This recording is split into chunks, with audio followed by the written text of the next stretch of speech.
Hey guys, Portia here, and I am excited. I just received my brand new heat press. It's the Ricoma 16x20, and anytime I get a new machine, I love to share it with you guys. So the plan for today, we're going to go ahead and unbox the press. From there, I'll move on to talking about a few key features, and after that, we'll go ahead and do our very first project with this brand new press. Let's go ahead and jump right in.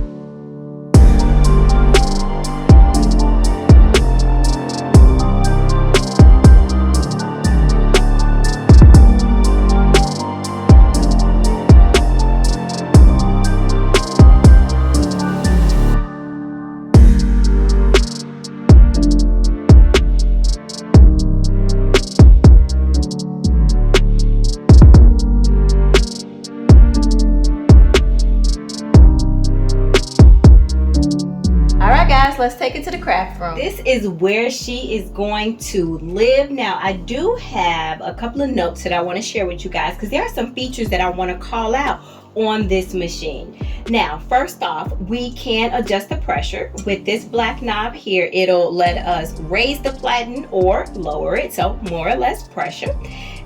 We do have a auto release as well, which is pretty dope. So once you press your items and your time is up, it'll go ahead and auto release for you so that it is not underneath the heat any longer than it needs to be.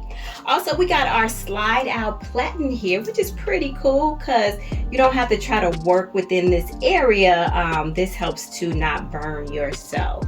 Also, I want to let you know that this particular press can cure DTF film print. So I've been doing that a lot on my channel recently. Just by adjusting the pressure, if we adjust it to less pressure, this will allow the platen to actually hover over your DTF film if that is something that you're working on, and it can go ahead and cure it for you. Thickness, this can actually press the thickness of up to 1.5 inches. That is very important. You don't want to try to press something bigger than the machine itself can handle because you may not be satisfied with the results. Also, one of the neat features that I like is the parameter. So let's go ahead and get her turned on here. All right, and we'll turn our press on from the side here. And guys, today I'm going to be using a stylus because sometimes my nails get in the way and I want to show you guys exactly how to operate the machine. So this is a 5-inch touchscreen display. When you turn it on, immediately you see two separate temperatures. One is where the press is, and this is where we want to get it to. And then also we see our seconds here.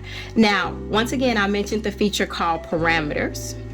And if you go into the settings, you can see everything that you can adjust on the press.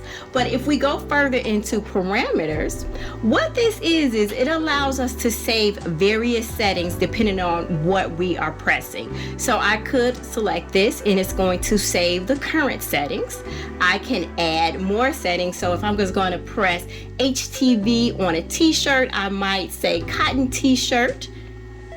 So I might say cotton t-shirt and I'm going to tell it 300 degrees and I'll say something like 15 seconds and I'm able to actually save that setting.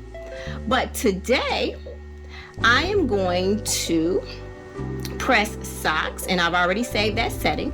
The temperature is going to be 405 degrees and it's going to go for 35 seconds.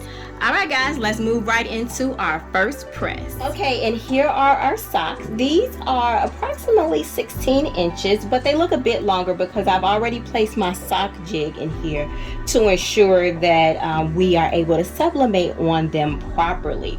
So I chose socks because this is going to be the first time that I'm able to sublimate on my socks and they are not hanging off the platen, y'all.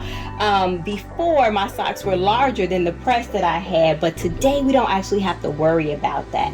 Now, here's the image we're going to be using. I went with something pretty simple and I did black and red because I wanted to play off of the black that's on the base of the sock.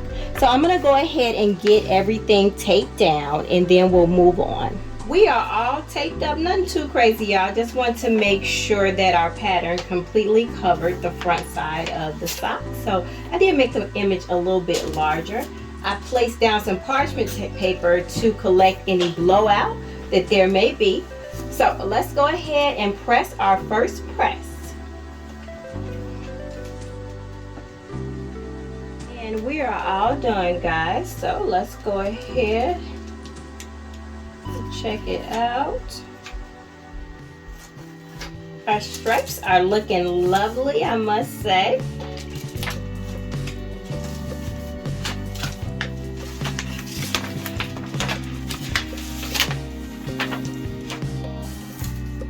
All right, part 1 done. Let's go ahead and move into part 2. So we're going to tape the back up and press again. All right, second press done, y'all.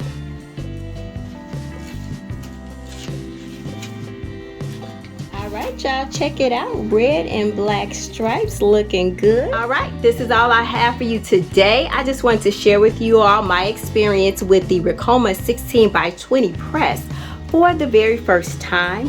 If you are interested, there is a link in the description along with a discount so you can check this press out yourself. If you have any questions, concerns, emotional outbursts, let me know. If you found this video helpful, just plain old entertaining, could you give it a thumbs up? But guys, as always, until next time, peace.